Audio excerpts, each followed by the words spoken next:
About 100 years ago, Woodrow Wilson was the president of USA, and at that time, US went through a quite significant process and made some quite important decisions which influenced Latvia. So today, I'm going to look closer into the infection of Woodrow Wilson with the Spanish flu and the impact of that infection for Latvia. It isn't exactly sure where the Spanish flu originated, but it is expected that it started somewhere in the US, and it started because there were bad sanitary conditions in the barracks where the troops were rounded up to be shipped to Europe to participate in World War One. And at that time, Woodrow Wilson was somehow pushed into war because actually he wanted to go a more isolationist path and he wanted to stay away from the war in Europe. But he had no choice because the Germans were attacking US ships on the high seas and he had to do something, and the right thing to do was to take part in World War One. And he, however, pushed then really hard for the war and tried to raise a lot of support for the war.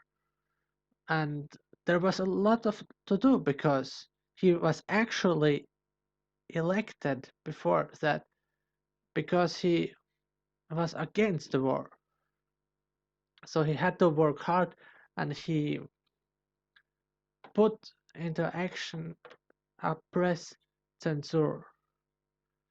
He censored the press and didn't allow to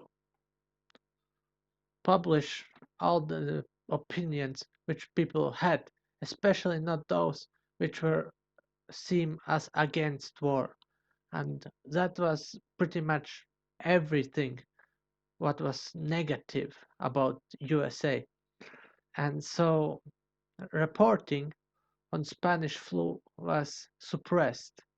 But this wasn't something quite unique for the US at the time.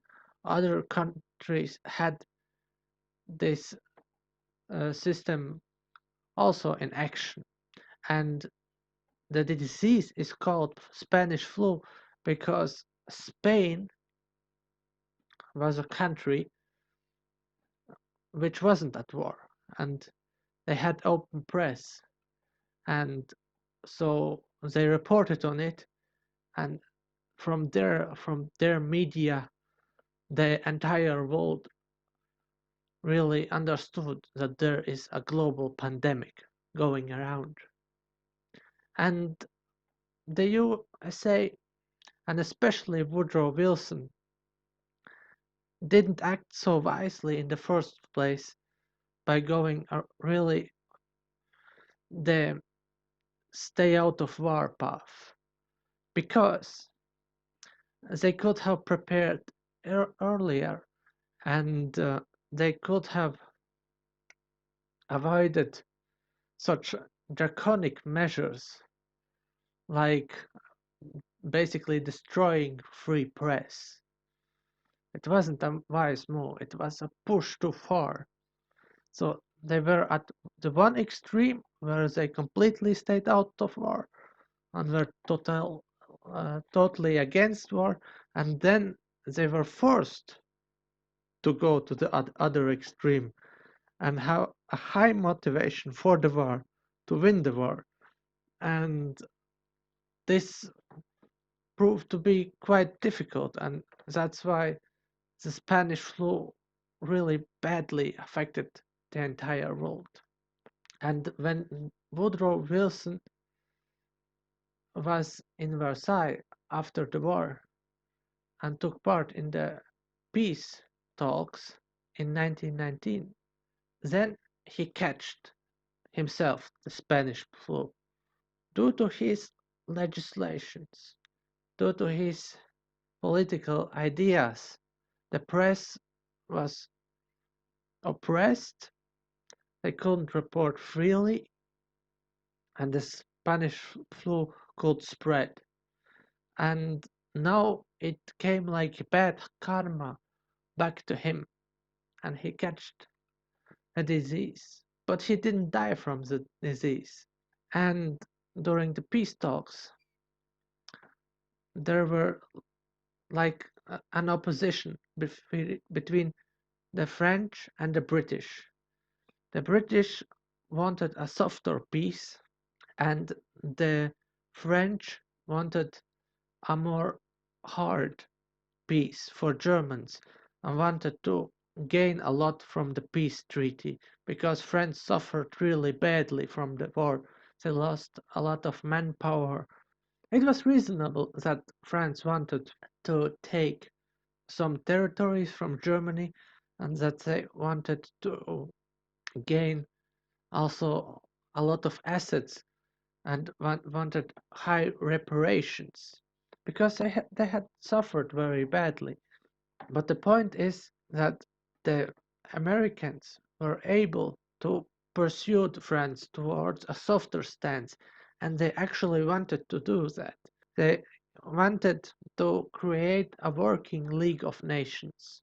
That was one of the ideas of Woodrow Wilson. But there was like a struggle between him and France to get the majority for the whole League of Nations thing. Woodrow Wilson's position was, of course, weakened when he catched Spanish flu because he couldn't be around with the other guys and he couldn't participate in the speeches and in the dialogues with the other leaders. And when he came back, he was weaker. He was far weaker. And he tried to make some decisions which would try to make look him better.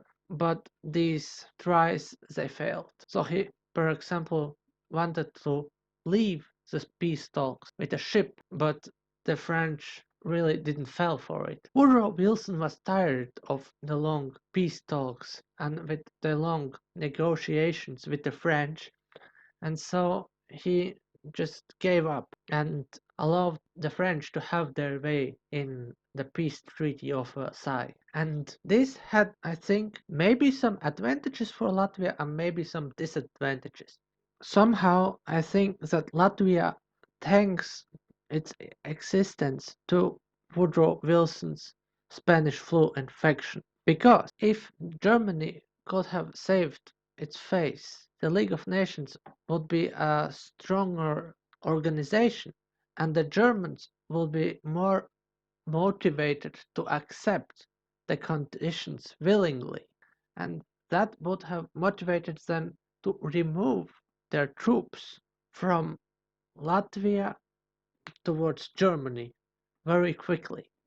But because Woodrow Wilson couldn't get his way, the troops stayed in Latvia and they fought together with the Latvians for some time when the Soviet forces were really, really strong. They stayed there not because they would care about Latvia, but rather because they hoped to build their own country there, because they weren't so happy with all the losses from Versailles Peace Treaty. Furthermore, if Germany wouldn't have lost so many territories in the east, then new countries eastwards from Germany, like for example Poland, wouldn't have been so strong.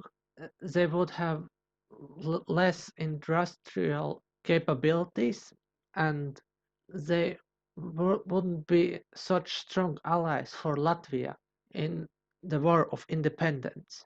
This means that it's highly likely that Latvia may have lost the War of Independence if Woodrow Wilson wouldn't have catched the flu. So to sum up, Latvia was able to use the advantage, use the situation, and create its own country, become a real nation. Latvia gained advantage of the infection of US president, and I think that Latvia can also at this time take advantage of President Trump's infection to gain something new. Thank you for watching.